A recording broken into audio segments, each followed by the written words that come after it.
We interrupt this program to bring you...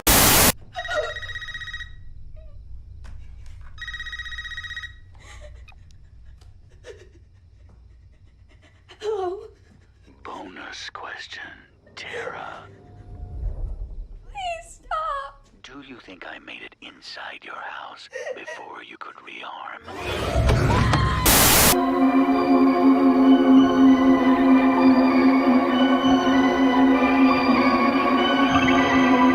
All right, everybody. My name is Kevin. And I'm John. I'm Adam. And I'm Julie. And we are the Real Movie Guys. And welcome back to another episode of The Real Review. Ladies and gentlemen, it's October. You know what that means. Real Terror Month. Real Terror Month is a special event where we take a look at all your favorite horror movies. On today's episode, we're going to be taking a look at the Scream series. And this episode is based on Scream 2022 or Scream 5, whatever you want to call it at that point. 25 years after a streak of brutal murders shocked the quiet town of Woodsboro, California, a new killer dons the Ghostface mask and begins targeting a group of teenagers to resurrect secrets from the town's deadly past. All right, guys, it's been a little bit of time since the last one. 25 years, actually. The movie kind of keeps time with the original series, so that's kind of interesting. So we got a requel. This movie made that term famous in Hollywood, and around this time we were starting to see this. And I have to tell you guys, the first time I saw this movie, I actually loved this Scream. This was probably one of my favorite Scream movies the first time I watched it. Going back and kind of reviewing it, I think I noticed some things I didn't notice like my first viewing on this movie, and it definitely dipped down a little bit. I guess I took my rose-colored glasses off a little bit and actually saw this movie. But overall, I gotta tell you, I did have a good time with this. I think this movie does a very fair tribute to the Scream anthology that we've seen, everything that's come before it, while also kind of rebooting it for the future.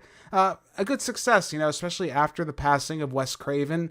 You knew it was going to be an uphill battle no matter what they did with this movie, but the talents of Radio Silence, who did one of my favorite horror movies, Ready or Not, which I think is a fantastic horror movie. If you haven't seen it, definitely check it out. But I think they did a really good job with Scream. They captured the comedy, the mystery. It was a fun time, and I think some of the kills were even more impressive, which I'm sure we'll talk about later. Adam, let's start with you, man. What'd you think of this one? This one actually surprised me. I don't know. I have this in my mind that the further we go along, the worse these movies are going to get. Right. But it's consistently surprised me, which this one, I thought this one was actually really good too. I don't know if it's better than 4. Yeah. That's where I'm kind of leaning to. I'm glad you said that. Yeah, I don't think it's better than 4, but I still enjoyed it. Yeah, and I think when we talk about Scream, we'll talk about how I think this actually had a lot to say, and I think those are the best Scream movies when they have something to say. Like 2 and 3, I always felt like were kind of the weaker of the films, where they didn't have much of a message that they were trying to get across about horror. Scream 5, or Scream as its namesake is, I think it did a fantastic job. It had a lot to say, a lot of great commentary, which we're definitely going to talk about. But I'm glad you enjoyed it, Adam. Very cool. I'm glad you liked it. John, how about you, man? What'd you think of this one? I think this is the first time I've ever seen this movie, and Okay. it was a decent movie. It was. I felt like the kills were getting better for the Scream franchise, and I feel like it's definitely more bloody, more gory. I feel like, and I thought that was a lot makes more horror movies even better. Yeah, especially, when you watch a slasher, you do expect some of the kills, and I think Scream, it does capture that a lot. This version of Scream definitely has a lot to say about that, which we're definitely going to talk about. Julie, how about you? What did you think of Scream 5? Or Scream? I keep saying Scream 5. Sorry, guys. It's just stuck in my head. I really enjoyed this movie. Like you said, maybe it didn't hold up as high as I thought on the second viewing. And again, like you said, this really kind of encapsulates what we love about Scream, is making commentary on horror movies. And so if you look at it, 1, 4, and now 5 did it the best, because there was enough time in between each of them, and there was something fresh to bring to it. I enjoyed all of the callbacks. I thought they were fun. Yeah, like John said too, the kills were, I don't know if there was as many as previous films, but I felt they felt brutal. Yeah. And then I get, my only nitpick is some of the performances weren't as strong, but again, it is a Scream movie, so you're always going to have and horror in general. I mean, unfortunately, it is a symptom of the slasher movie. Oscar-worthy performances in these movies, but some performances were a little too, hard to overcome. Right. But overall, I had a really fun time with this movie. It does what Scream does best. Yeah, so I think the main thing we wanted to see is do we think Wes Anderson would have been proud with this movie? And I would like to think he would be. I think they did a really good job capturing. Yeah. Oh, what did I say? Wes Anderson? That's so funny. Yeah, Wes Craven. Oh, bad Kevin Snafu.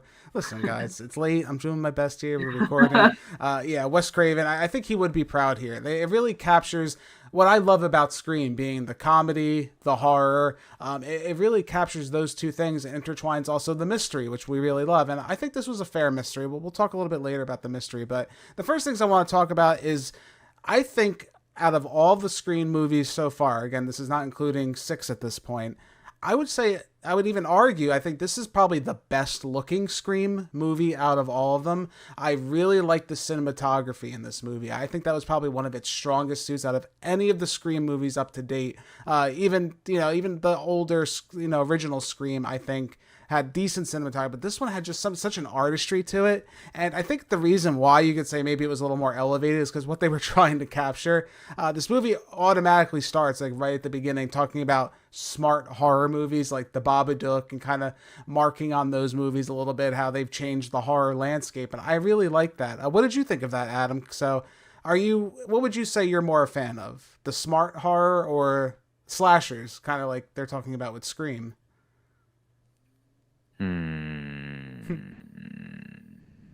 I think because we know you hate horror in general. We know you're not a huge horror fan, but if you had to choose, I think I'm gonna have to lean more towards the Scream movies. Okay, I'm finding them entertaining. They're definitely, obviously, they're still got their jump scares and whatnot, but I agree. The cinematography of this movie, it definitely captured me a lot more than I think the other movies did. I guess maybe the other ones felt dated. I don't know. Maybe that's a sign of the times. Yeah. But still, this one was. I liked the visual representations of everything, and all of the, I guess the callbacks to the other movies, and then just the way that the films were, or the camera was placed and whatnot. I think they did a great job with this movie. Right, and I think even with like smart horror movies, we've seen more interesting cinematography. So Scream's doing the thing that I love, where it's making fun of something, but taking those strengths and adding it to its own movie. So in this movie, for example, in the opening with Jenna Ortega, she's on the phone. Instead of it just being like a cliche camera kind of just like hanging on her and watching her go back and forth, we have a lot more interesting shots, a lot of like lurking shots, a lot of low camera shots, and then like an elevated one maybe in the corner. Like again, it experiments really with its camera, and I really appreciate adds to that. The eeriness of the tone of the film, I think. Which is what makes Ghostface such an imposing figure, is that he's a stalker character. Like he's always lurking, and he's just gonna jump at you and stab you with a knife. Because I mean, you can argue with the reveal of Ghostface. Well, one of the characters, I would argue their strength a little bit as far as what they were doing to some other characters in this movie. But again, it's the mystique of Ghostface. I think the cinematography really lent itself. What did you think of that, John? Did you like a lot of the camera work in this movie? Again, compared to some of the slashers we've even reviewed on this channel, like Friday the 13th and Halloween. Oh yeah, definitely. This one was definitely better than a lot of the other Scream ones too. Like we were saying, for one of them, it was foggy camera, and it just looked like somebody straight out of their basement could have done it. But this one was like shot well. I feel like that also makes the movies even better. Right. When you can shoot something, like I feel like in a lot of movies, if you shoot something in the right way, it makes it 10 times better than if you shoot it and it looks terrible. Right, and I think they captured a studio Radio Silence. They actually captured a lot of that grit that's in this movie. It's very like a dirty kind of like urban style kind of camera. It feels very set into reality. What do you think of that, Julie? Because I think also too, like just the way they shoot everything, it feels very natural, which maybe makes it even that much more intense some of the times when there's like the killer's loose and going after the cast. Yeah, it helped create a sense of urgency in a lot of scenes. Like I'm thinking of, the hospital scenes where you're working in more enclosed, well, that's a whole other can of worms. Yeah. But when you're working in kind of like enclosed spaces and like, making Ghostface, do what he does best and suddenly appear.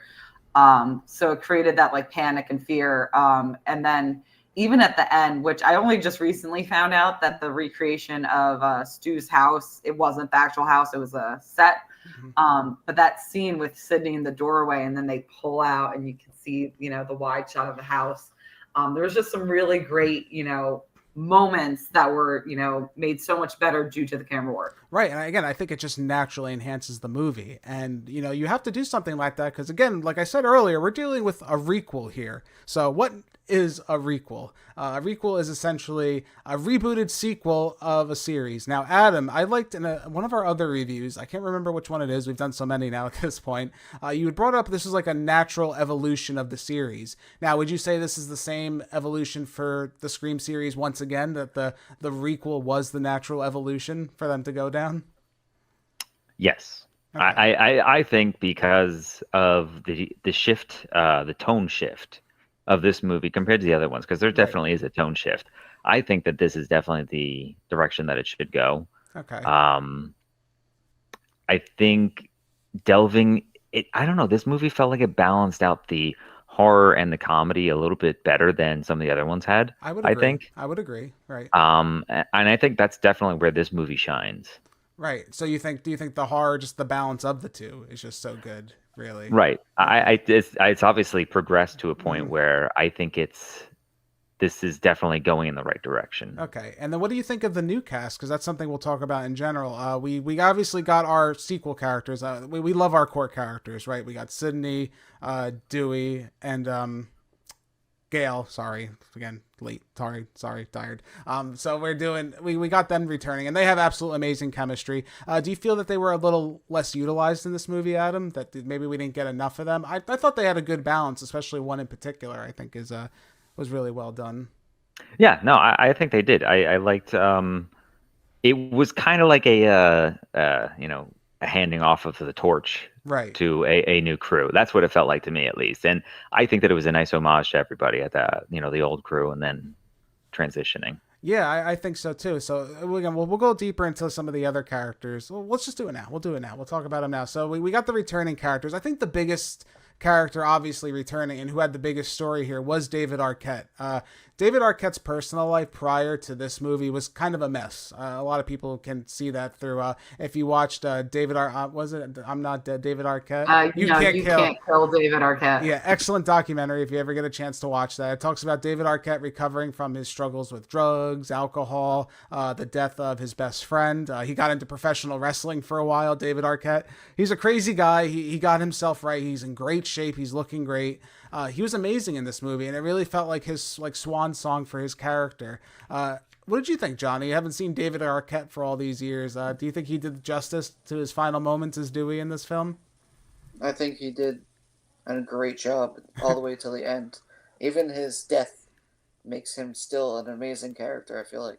Right, because even that feels like a little bit of like a wink and a nod, a little bit when they're in the hospital, the empty hospital, as Julie kind of said before, then no one appears to be working in. That's the problem with this movie yeah. and all these Scream movies. Yeah, there's nobody that works in the hospital. It's like an empty school hallway. It's almost like, hey, nobody works here, nobody does anything here. You just go here, and that's nobody's out in the daytime. No, that's the best one. Yeah, that's what it's. I know because it takes place during the day. I love that. We're gonna move her to a private floor. Yeah, right. I guess no one freaking works there. And then they were like, "Hey, oh my God, we don't have any cops there. So no. Let's just send this random one cop there." That's going to solve all your problems. No, I agree. The good thing, again, what they do, though, with Dewey is, like I said, they give him this really great send-off. Him and Gail, eventually, they were characters that were never supposed to work together, work as a cohesive unit. So seeing them split up again, even though it's kind of redundant at this point because of 2 and 3. But if you ignore kind of 2 and 3, it kind of does make sense to some extent that they kind of split up at some point. But it makes sense how their lives kind of separated. And then Dewey just sacrificing himself is just a sweet scene. It really is. And it's cool him just going mano a mano with a Ghostface in the middle of that hallway and just having that big fight and him kind of learning from his past mistakes, which normally you don't see in horror movies. So I always thought that was like an interesting premise, especially with these characters being these like aged veterans of the horror Scream universe here, where they learn that we didn't shoot him in the head. I gotta go back, I gotta take care of this. I like stuff like that, like they're learning and they're not always so stupid. Like the newer characters, sure, they don't know what's going on, but these veteran characters, you just kind of know by now, like you've learned enough, and it's great to see like an evolution of the character.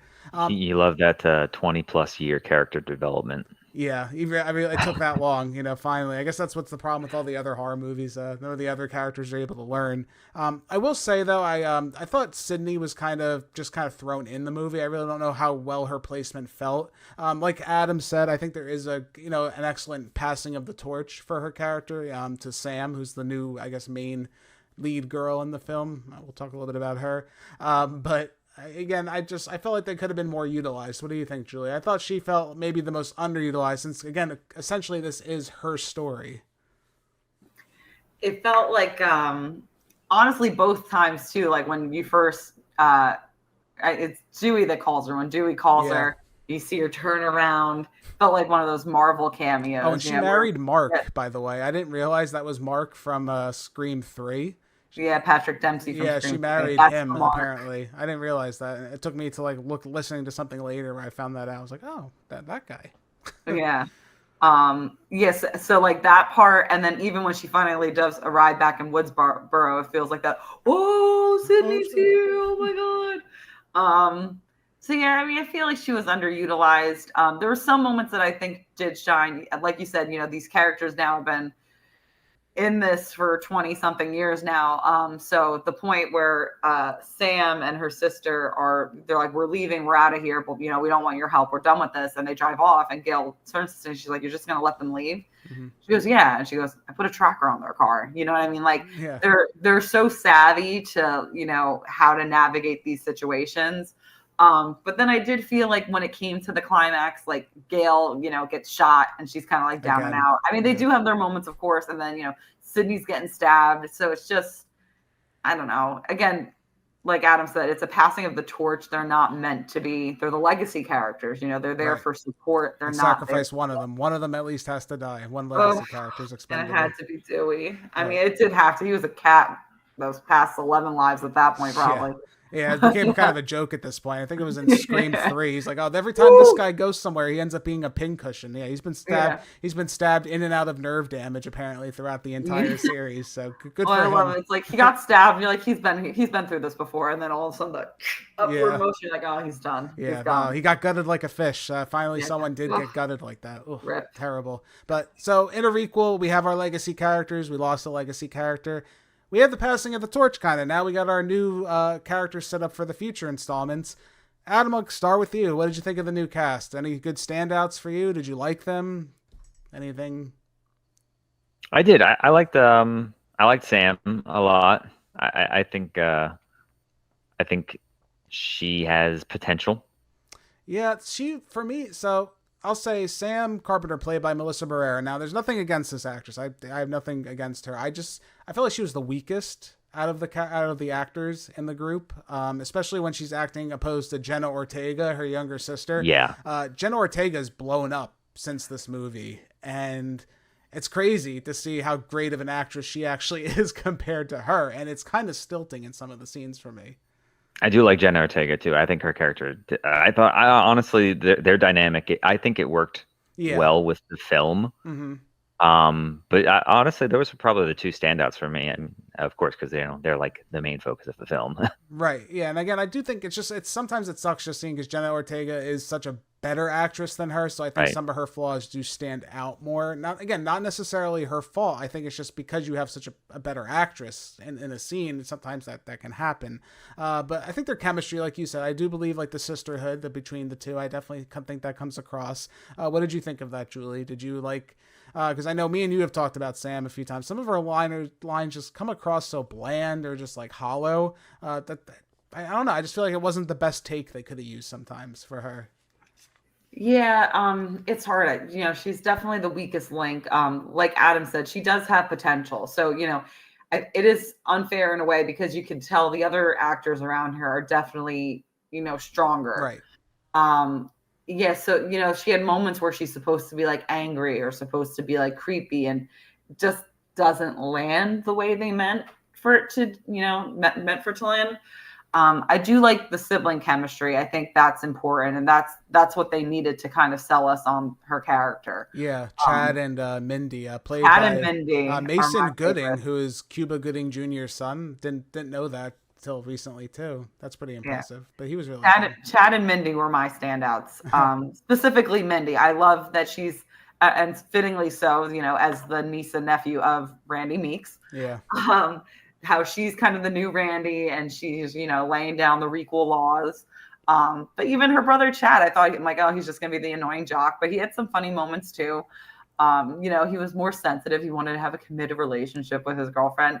So they were fun. And I like, as we continue on that they're still around, but right. No, and it's interesting. Another thing with Sam too is we also get Jack Quaid's in this movie. And I really like Jack Quaid. I think he really is he's a fun actor playing Richie Kirsch in this movie. He has a really good chemistry with her, and he's able to flip the switch, as we'll talk a little bit soon about. And I think he did a really good job with that too. Also, Mickey Madison, who plays Amber Freeman in the movie, she was really good too. We'll talk again more about her. So we have all our pieces set up. We all have our characters. Let's get into the twist, the mystery here. So overall, guys, I want to talk to you. What do we think of the mystery? We'll start with you, John. What'd you think, man? Did you find this mystery really well done as a whodunit? Did you have any kind of predictions early on? What did you think of that as far as the aspect here? I thought the mystery for this one was pretty good.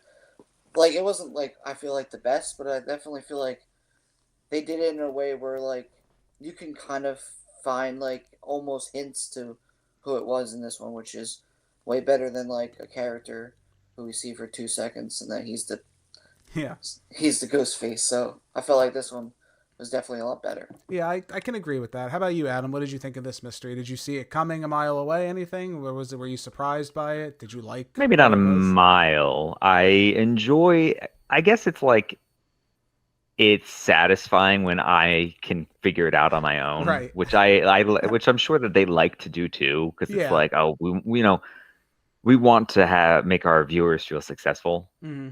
So I liked that I was able to figure this one out too. Right. So I think this one worked though. I thought it was good. Right. And what do you think of the commentary? So the main twist of this movie, and I think it's actually kind of clever, and it's something that everyone kind of deals with, especially on the platforms you're probably watching our podcast on, is toxic fandom is a big thing in this movie. And it really is the main focus of how toxic a fandom can be, to the point of where they want to make their own movies and kind of push a universe along. What did you think of the commentary on that? I thought that was kind of genius for this, and it made sense to kind of where we're living right now, honestly. That's exactly it. This is like, it's relating them, the movie to the current times. And I think it is a very good placement of it. I think they utilize it very well. Right. I think so too. How about you, Julie? What did you think of the whole revelation of the toxic fandom being, against it, Jack Quaid and everything, and Mickey Madison? They were great. Once they were revealed, they really, hammed it up. But yeah, it just kind of like how we were saying with Scream, larger gaps can, you can bring more to the table, and how this movie was all about the requels. But I like that they did also bring something in for the killer motivation too of the toxic fandom. So you're kind of like killing two birds with one stone here, as far as commentary goes. And, people talk a pretty big game behind computer screens. So it's interesting to see, like, some people might act out, what they're saying behind that computer screen. And that's kind of scary. Right. So yeah, I thought it was a really interesting commentary, and executed very well. Yeah, and you could definitely, overall, this movie, one of the things, I do think it's a fun twist ending. Again, I like the commentary of it. I do think they played it a little bit safe, honestly, with the way this movie kind of went. I don't think there were any really big risks taken that I maybe wanted to see with the Scream franchise. And I kind of get that, because I think in some way this was kind of the directors kind of saying, hey, maybe this is their fears kind of being put in this movie. Like, we want to do something, but we don't want to get too crazy because of how crazy the fandom can be. Because Scream, unfortunately, does have a fandom that's attached to it just like that. So I could see them being a little upset if they did something like too much out of left field. But, again, I think there's a difference between homage and directly parodying. And I think the homage route was done correctly in this movie. I think they did pay tribute to what they needed to. We didn't also talk about, which I thought was fun. So the big reveal of this movie, the big twist, this is going to be, I guess, the through line probably for the continuing Scream series, is that Sam Carpenter is the illegitimate daughter of Billy Loomis. I don't know how I feel about that. I like it in some ways. I don't like it in some ways. I'm going to start with you, Adam. What do you think of that reveal? Were you like, okay? Or, because then we also get a ghost that comes around every so often and is talking to Sam.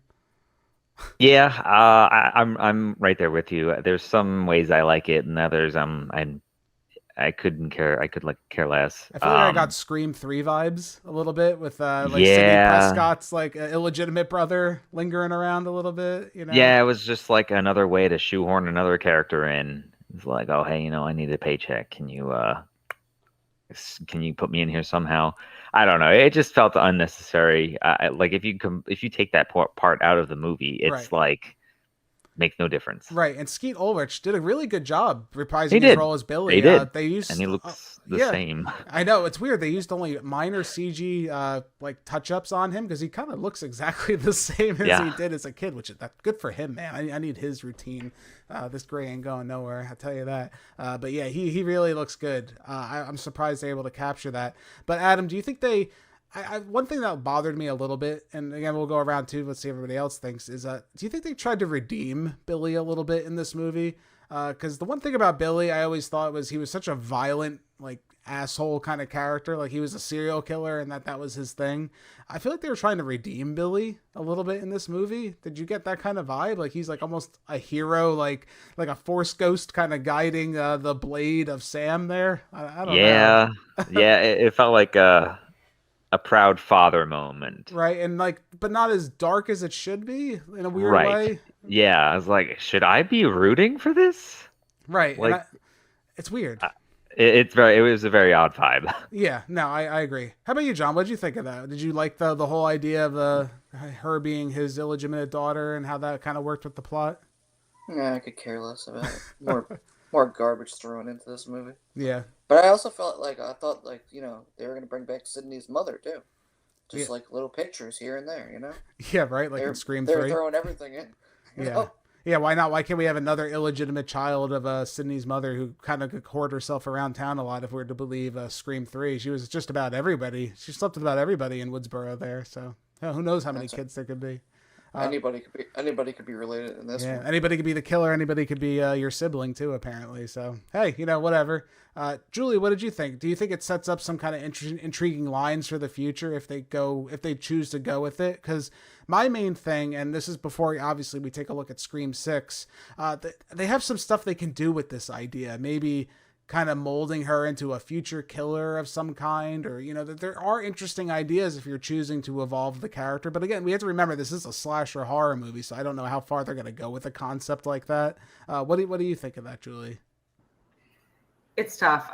Initially I was pretty stoked by the twist because I was convinced when I went into this movie that Stu Macher was alive and he was going to be the killer somehow. So I was happy we got one half of that duo back. That whole, the ghost over the shoulder, the guiding force gave me a lot of Dexter vibes, which is one of my favorite shows.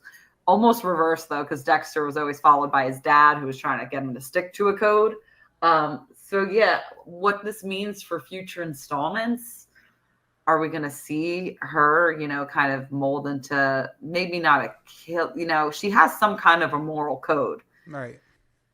That we know of at the moment, so is she going to go full on, violent serial killer like her dad, or is she going to kind of be like, I'm a vigilante killer? Because, at the end when she takes out Richie, it's violent. Yeah. She just like gets this whole movie is satisfaction from it, You can tell, and then even like Adam said, that little proud papa moment with a little nod and here I can't. So I don't know. It could go either way. I think there's a lot of material to do. Yeah. It was fun for this movie. Would I like to see it continue? I don't think so. Yeah, I guess that was maybe the only change, the only kind of experiment that they kind of toyed with just to continue the plot. I even thought maybe that was some of the weaknesses of this movie had to do with that plot even. Just like the fact that, my dad got in a fight with my mom once he found out that, she slept with Billy Loomis and he left. And then I became a bad kid. Yeah, and then I left. And then I had to go back to town. Like, I don't know. I just felt like kind of like, well, you have to make a plot here, so we're gonna try and force it. It felt a little forced, and I get it. I mean, that's kind of it's funny. The movie's making fun of these requel movies, kind of in the same vein as like Halloween and Candyman and Child's Play, all these other ones that they've tried to do. And you have to find a way to get these legacy characters or these new characters back in the town where everything kind of started. And I guess the argument can be made. Sidney isn't the only main character of the Scream universe. A lot of the things that have happened are because of Billy.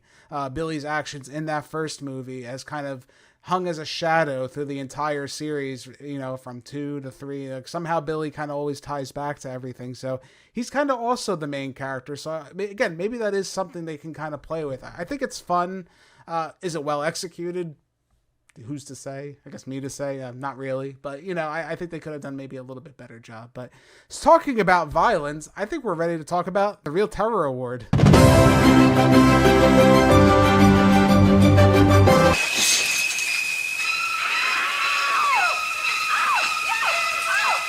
Real Terror Award is a special award we give to our favorite kill of the movie.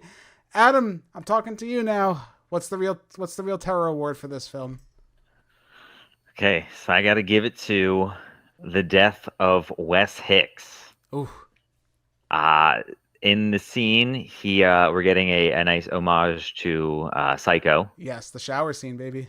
Yes, where his mother, Judy Hicks, tells him to go take a shower, and things transpire. Ghostface is threatening Judy and whatnot, and which that's also a really good kill. Before we get into his demise, it's a little brazen, I'd say. A middle of the day stab in front of your house. Like I said, nobody's out during the day. Yeah, and she gets stabbed mercilessly in the front of her front yard, right? Yep. It's kind of wild though. It's a crazy scene. Give him balls for that. And then shortly after, Wes is setting up for dinner, and all of a sudden, Ghostface appears and pins Wes up against the wall and starts stabbing him right through the neck. And it's a very brutal. I think the length of time that it takes for him to die is what really gets me. Right, and just the slow. And it's one thing just to stab someone like in the neck. Oh, my camera like zoomed in awkwardly while we're talking. That's really weird. Oh my god, it zoomed in right where he got stabbed. Yeah. I don't even know how to fix that. So you might see me. Oh, there we go. He gets stabbed in the neck. That was so unintentional. I can't even tell you. He gets stabbed in the neck, and you see a little bit of the knife kind of like pop out through the side of his neck. That did it for me. I thought that was incredibly violent, incredibly cool. I love violence, so sick twisted me. I thought that was a great kill, and that's kind of when I knew, especially when they're killing the character named Wes in honor, I think, of Wes Craven, giving him, I think, the best death. I think it's right there for me. Another one I would maybe honorably mention, I really do think Dewey's death in the movie is extremely well done. Again, it's a very cool sequence of him loading up the bullets in the chamber of his gun, the bullets dropping on the floor. We get the sound design. Everything's really cool. Goes to shoot Ghostface. Ghostface just pops up, guts him like a fish by shoving those knives up. And we'll say it's an honor. And I love that scene. It's just like, oh, that did it for me. That was a really cool death scene if it had to go that way. But yeah, overall, I think the violence in this movie is extremely well done. Not so much like 4, where I felt like it was trying to like comment on the torture porn aspect kind of horror. But here it felt just like kind of what we've been used to, right? I think it really focused on just like the realistic, horrible violence we've seen in some of these like smarter horror movies where they focused on more natural killings. What did you think of that, John? Do you think this was a good way for the franchise to kind of go into that, back to what, like realistic kills, I would say? Yeah, I love when a franchise always goes back to its roots. Minus the end. Minus the end, of course. Yeah. But, I feel like those were definitely good kills, and I feel like that's one thing that this franchise has seemed to be getting better with, is their kills. Yeah. It's more, I feel like they're more memorable than before, kind of. Like a lot more are standing out to me. Yeah, it's interesting because you have a killer that wields a knife in a lot of these horror movies. And if you look at like Friday the 13th and Halloween, it's always a big, lurking, bulky guy who like picks you up by your neck and then stabs you with a knife, or some other, my camera zoomed in, this is really creepy. They'd stab you with a knife and do something kind of crazy to you. In this movie specifically though, Ghostface is a more one-on-one kind of personal killer, right? He uses the Bowie knife and he stabs you that way and he kills you. And I think it's more personal, and this movie does tend to like lean on the more personal aspect of the killings. And I think that's a better direction for Scream, more so than some of the outlandish kind of crazy kills we've seen in some other horror franchises. But overall, though, I think Scream is a really great time, and I think we're ready to put a number on this one, guys. I'm going to give Scream an 8.9 out of 10.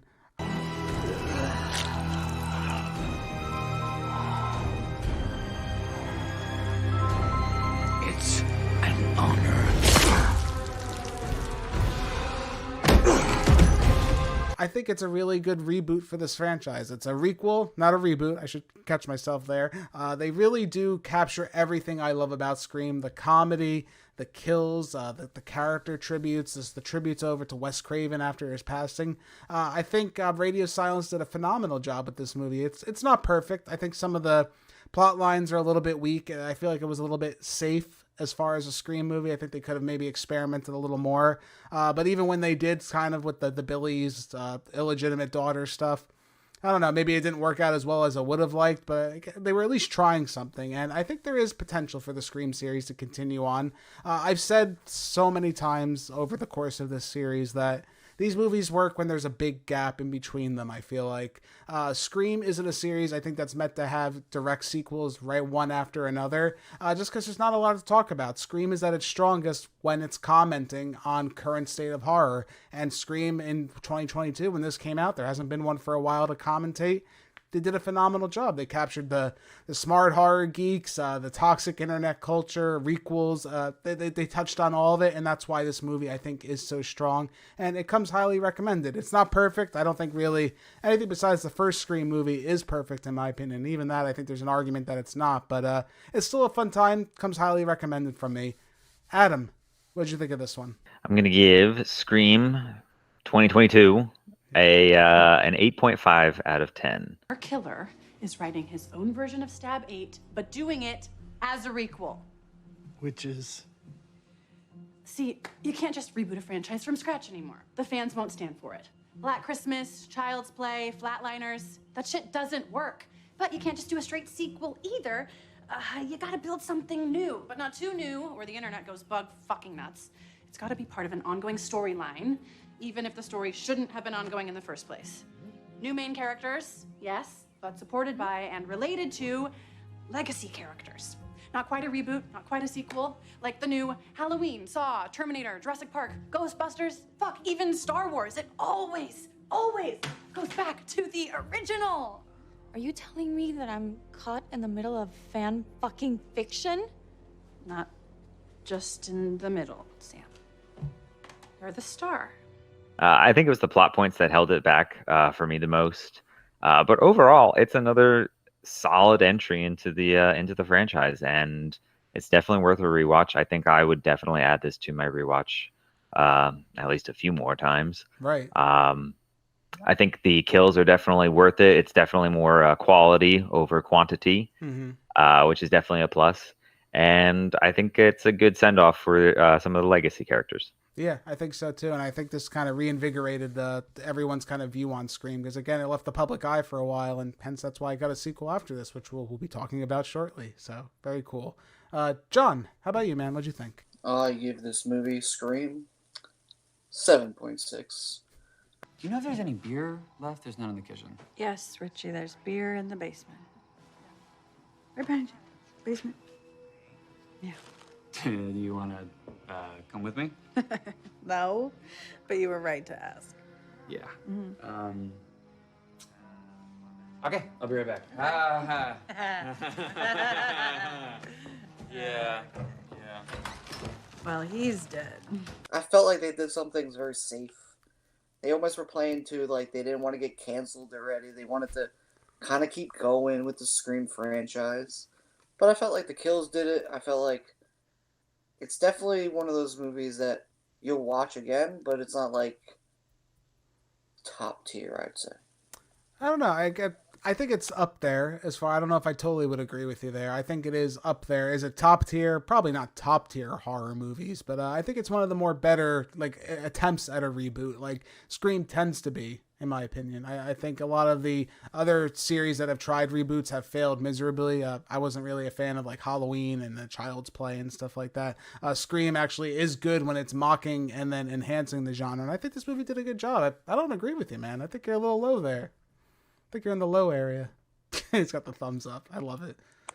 I'm glad you disagree with me. What would this podcast be if we always agreed on everything? This is true, man. This is terrible. True. Agreed. All right, Julie, you're the last one. What do you think on this? I'm going to be giving Scream 2022 an 8.5 out of 10 as well. I thought this was a great, dive back into the franchise. I liked, most of our new characters. And again, it's always fun to see our, legacy characters. I'm curious to see where, the franchise is going to continue from here. Is it my favorite Scream movie? No, but is it one of my top Scream movies? Yeah. I'm excited for the future. Yeah, I think among some of the sequels that we've had, this would probably, if we're ranking it now, it'd probably be my third favorite Scream movie. Yeah. I would say out of all of them.